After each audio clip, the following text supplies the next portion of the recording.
This is just a really quick video to let you know that as of right now, the Synology Drive client for macOS has been updated to allow you to use on-demand sync.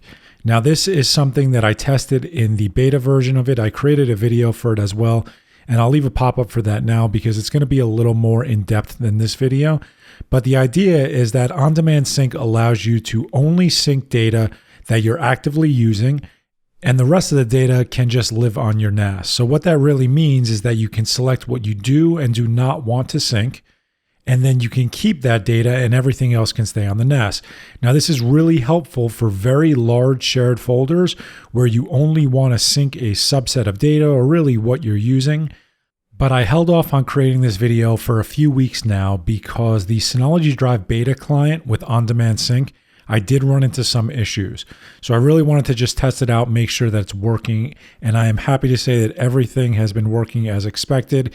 It works differently than it does on Windows. However, it's the same in that it allows you to select what you want to sync. So I'm not going to go through the whole setup process because like I said earlier, I have a video that shows basically the entire process. It's the exact same as it was in the beta. And I'll leave that video link in the description.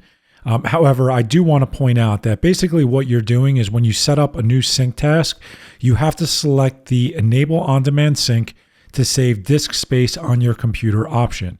And from there, right underneath that, what you're going to have to do is just enter a name. And as soon as you do that, you can run through the rest of the settings, you can set everything up. But when you open up your Finder window, you're going to see that on the left-hand side. And if you navigate inside of that, you'll basically see three different types of icons. The cloud icon means that it's going to be stored on your Synology NAS. And when you go to open it, it will automatically download it from your NAS.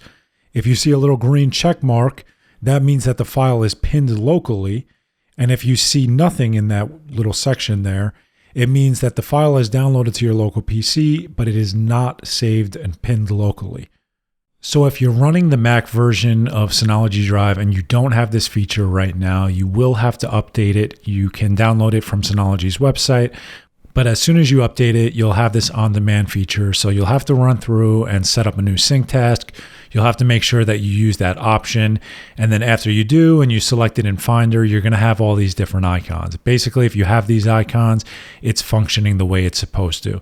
So you'll be able to go in and make sure that the data that you want is syncing and the rest of the data will just be stored on your NAS. So I'm hoping that this video helped you guys out. Like I said earlier, the whole setup process is in that last video. I just don't want to really, reiterate everything I said already in case you already watched that video.